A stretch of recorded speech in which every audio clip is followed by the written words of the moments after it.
My name is Corey Bishop, and this is Bones to Life.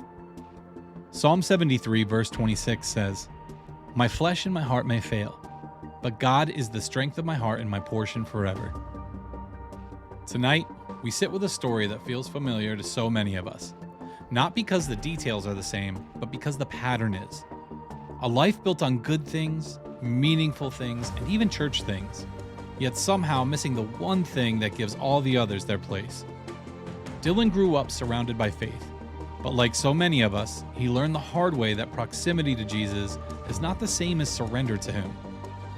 His story is a journey through identity built on performance, through the loss that stripped him bare, and through the quiet, relentless grace of a father who refuses to let his children run too far. This is a testimony of the God who removes what we cling to so he can give us what we truly need. The God who meets us on the side of the road in the middle of our wreckage and whispers, "Come home." So open your minds and open your hearts as Dylan tells his story. Heavenly Father, thank you for this space. Thank you for the ability to do what it is we're doing here tonight. And thank you for putting it in Dylan's heart to step forward and agree to be here with me so that we can try to reach those that might be in need, might be on the fence about their faith and not sure of what they're doing. Lord, I ask that you are with us here tonight, that you may guide Dylan and help him find the correct words to tell his story, and that through that story, you will reach those listening so that they might pull something valuable out of it to lead them to you.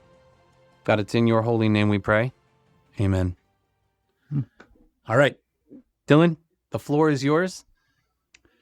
Yeah, so as I was listening through some of the earlier episodes, I forget who it was now, but someone was talking about how, basically what your testimony is it's before you met Jesus, when you met Jesus, and then how you're different after. And I think a cool part that I appreciate now of my story is for as long as I can remember, Jesus has had some position in my life. Growing up in church from day, 7, as soon as my parents could bring me to church, I was in church. I went to Christian school until I graduated. I went off to Christian college. So I've always kind of been around Christianity, but that definitely doesn't mean that Jesus has always held the position that he needs to hold in my life. So really my story is a series of ups and downs. I think like anybody else, Of course. It's life isn't linear, growth isn't linear. There's good moments, and then there's moments that are hard and that I'm not, necessarily proud of, but that have shaped me into the person that God's calling me to be today. So I guess I already kind of mentioned, grew up in the church, grew up in Christian school, and never really took things as seriously as I should have. Growing up through middle school, high school, it was a list of things that were important to me, right? Whether that was, I loved playing basketball, I loved playing soccer. I had a girlfriend at the time. I was a good student. My family was super important to me. And then if I had any time at the end of the night for God, I'd give him, 15 minutes, 30 minutes, whatever I could give him that was left over at the end. And like a good father does, when there's things in your life that get in the way of what God wants, he takes those things from you one at a time, right? And it's not a fun process to go through. There's a lot of pain that goes along with that. And my senior year of high school, I experienced a lot of that pain because I wouldn't let these things go. So whether, it was, I'm looking back on it now, it seems dumb. Like I think a lot of high school drama does, but the relationship that I was in ended, and it really broke my heart at the time. My sister got sick. I had a knee injury playing basketball, and it was just all of these looking back on it now, little things that I had kind of built my identity around that kind of came crumbling down all at the same time. And I was left with this, okay, if I'm not a student, a boyfriend, an athlete, what am I? And that was a question that I struggled with for a really long time. And like I said, there were times where it was better. There were times that I was really kind of down in the dumps about it, and was struggling with mental health, with depression, with all of the things that come along with that. And to be honest, through my college years, I never really solidified the answer to that. I kind of equate my high school through college years to King Solomon. Not saying that I'm the wisest man in the world, but that he tried all of these different things. Right? He tried, relationships. He tried money. He tried power. He tried all of these different things to find fulfillment, and never really found it apart from a relationship with God. And to be honest, I also tried a lot of those things. And I came to the same conclusion that he did, that, all of this is empty. And you get to the end of it and you think, one, like, how did I end up here? And two, I feel worse than I did when I started. Yeah. And through the course of different friendships and I was in Christian college, so I was still hearing truth, and I was still hearing God's word, and it never, even though I was hearing all of it from the outside, it was never really sinking in. So I continued to kind of push off the calling that God was putting in my life, and trying to find different things to fill that. And even some of them were good things. When you look at it from the outside, like, it looks like good things. So one thing I did is, after my freshman year of college, I started working at a camp in Canadensis, Pennsylvania. As a Christian camp. I started as a counselor, and I loved it. It was something that I was good at, and something that I found fulfillment in. But again, not necessarily for the reasons that, I'm pointing kids towards Christ. It was I'm good at this, and this makes me feel good. So after that summer of camp, I realized, okay, this might be something that I want to do with my life. I was in school for finance and for business management, and I came back the next year and told my professors, like, yeah, I'm going to keep studying this, but I don't want to go into finance after this. I want to go work at a camp. Yeah, that's a big 180. Yeah, it was a big 180, and there was a little bit of resistance that came with that from advisors and people in my life. But there were also people speaking into me, like, this could be good for you. It's something that you like. It's something that you've done well with in the past.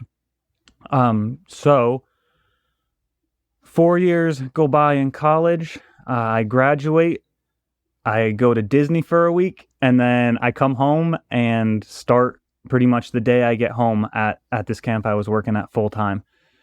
And I worked there, I think it was like 2.5 or 3 years, somewhere in there.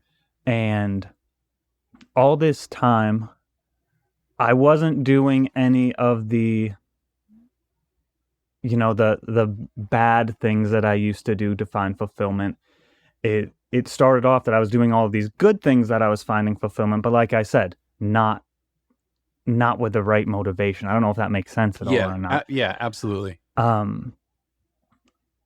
So I worked there, like I said, for about 2.5, 3 years, and as I'm working and pouring myself into this ministry, my personal relationship with God is becoming more and more distant.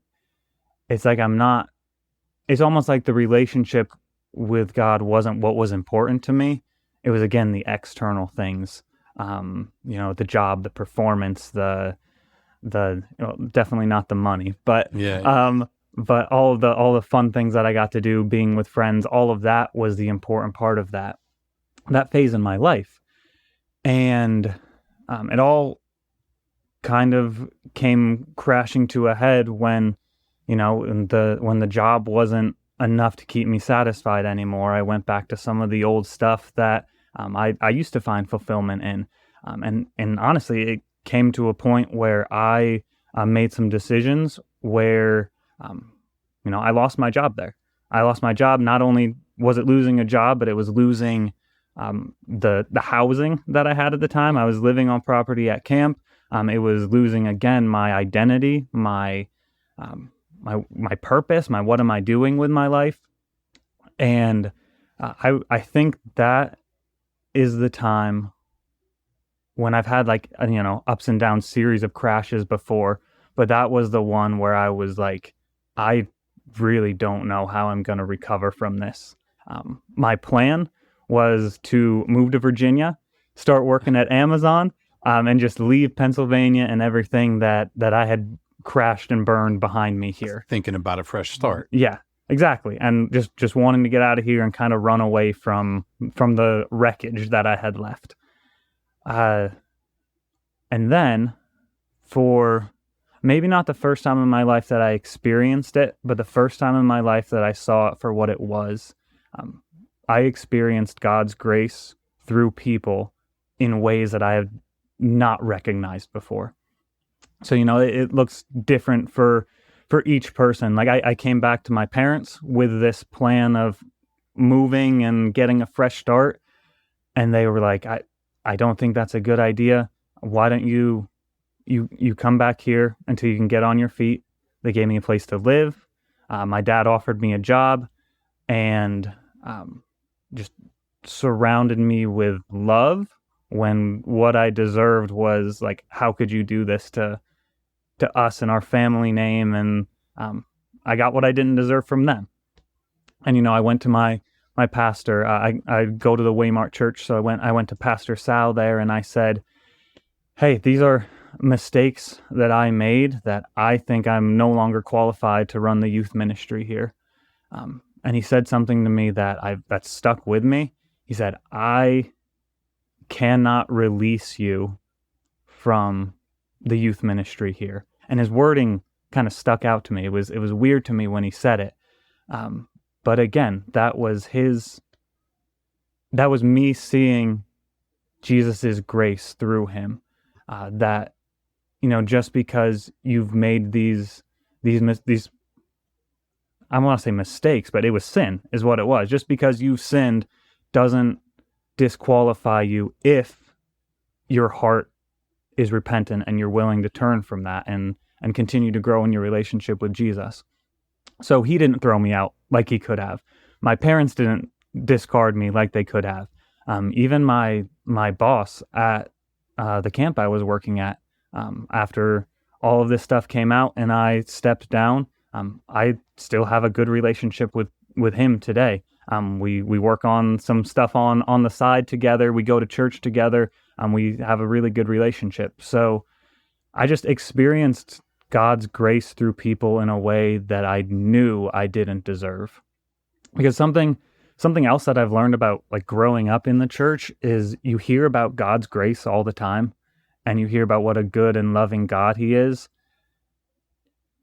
And it's like up to that point, I'm like, I've never really gone super wayward away from what I've learned. So, it's like when a 5-year-old comes to Jesus and their testimony is like, that's all they've known their whole life. What bad decisions could a 5-year-old really make? And then you hear these other testimonies of people who didn't come to Jesus till later in life that have overcome addictions and overcome, a really checkered past. And it's hard sometimes for people who have grown up in the faith their whole life to really know the depth of God's grace. Yeah. Do you think that's almost like a retrospective thing as well? Oh, absolutely. Like you're just going through the paces at some point in your life. You're just going through the paces. You go to church, you hear the word, and you know what it's about. But once you leave that building, it's if you're not really in it, if you're not really there for God, you don't really think about these things outside of church. So you're not seeing the grace through other people like you see now. Mm-hmm. Yeah, it's almost like, it's not second nature, but it's almost, it becomes boring.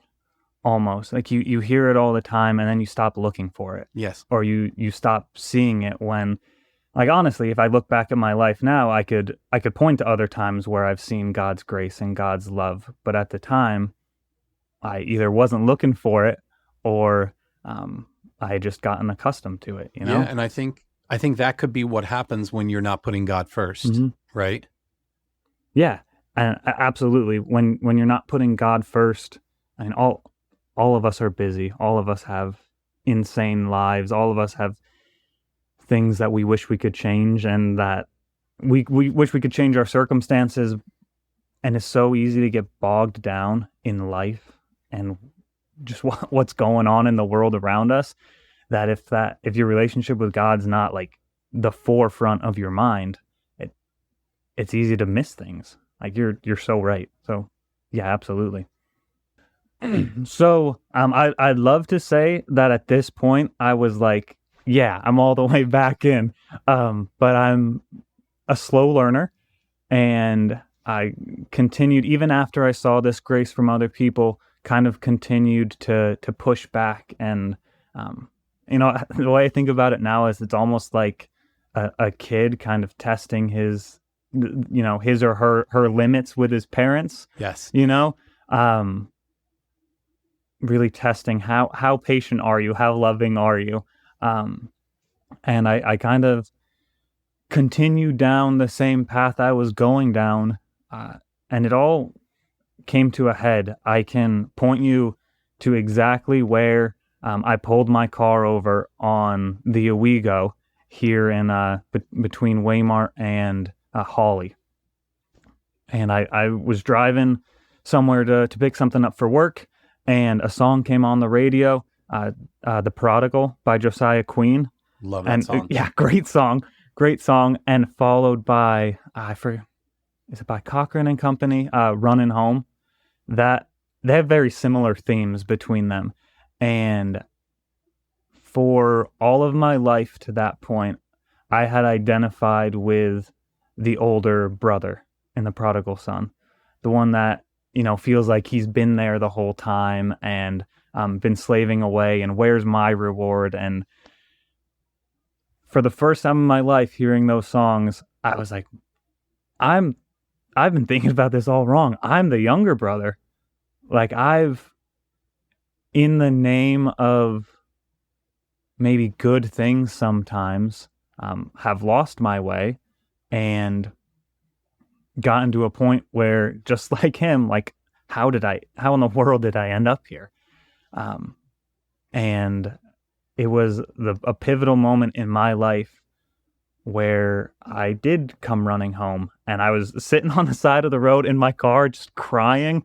Like, it was like the veil was taken back, and it was so clear to me that, like, something's got to change.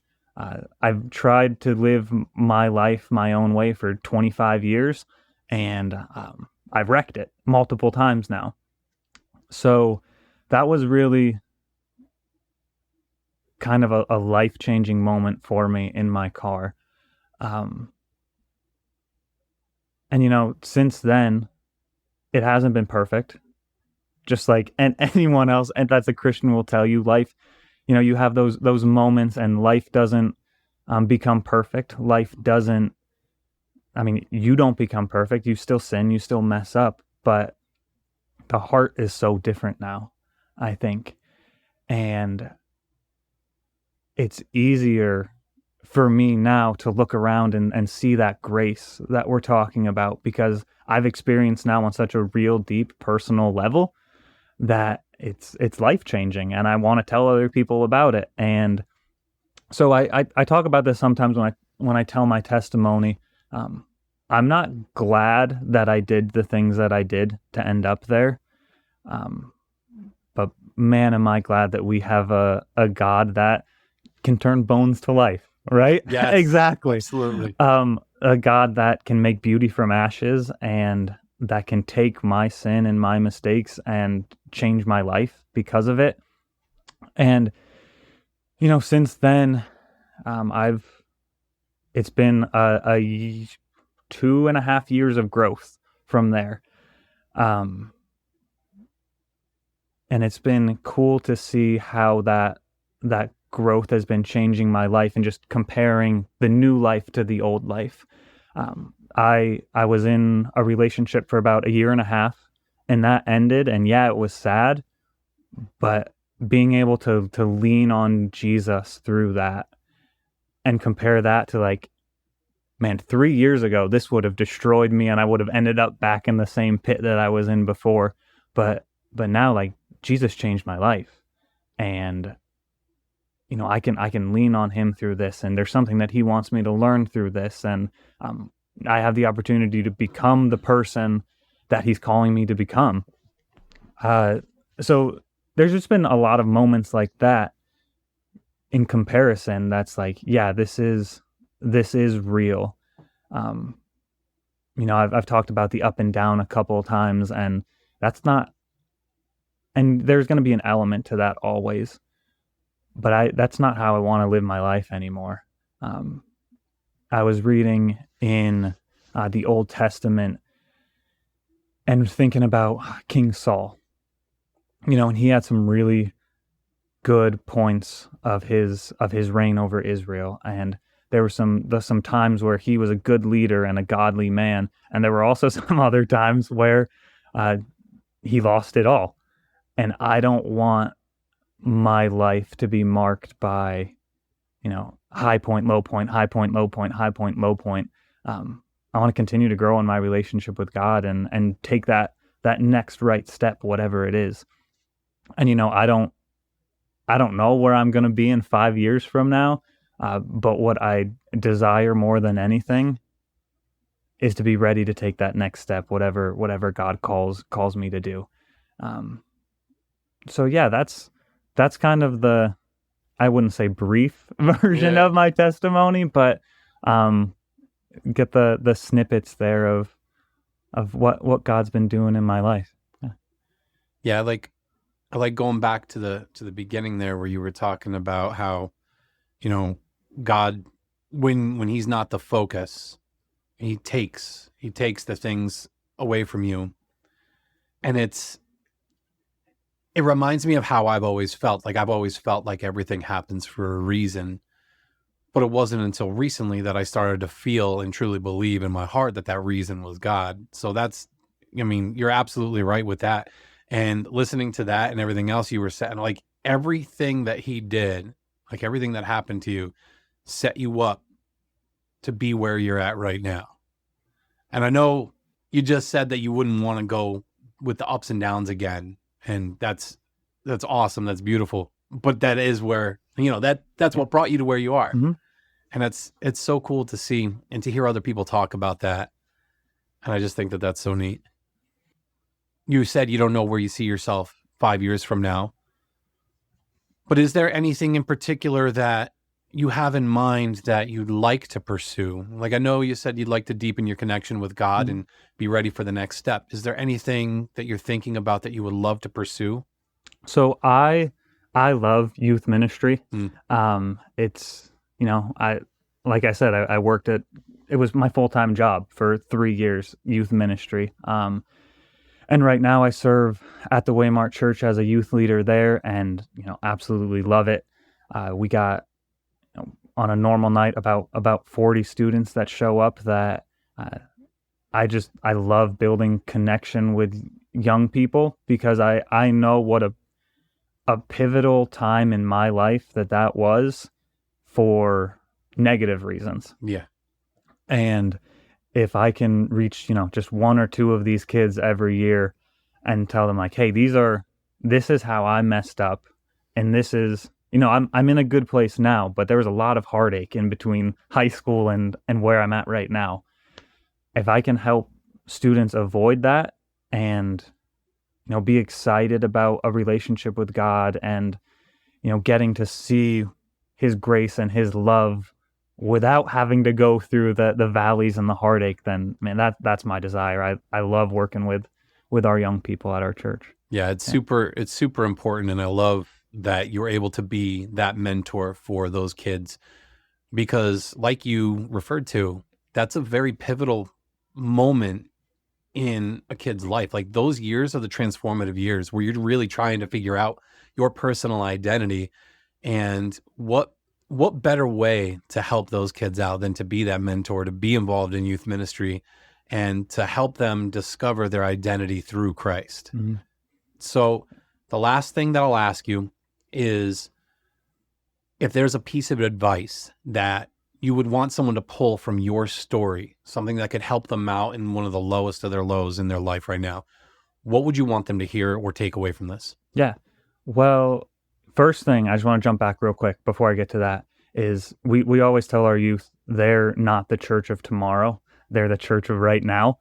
And we've actually done a couple of series on that in the last year or so, talking about what it looks like for them to become the church of now. So that's just been super cool to be able to encourage them in that way and see them take steps in serving and learning and growing and sharing their faith with their friends and their families. So yeah, youth ministry is awesome. That's a little sidebar there. Love it. But as far as advice or things to learn from my story,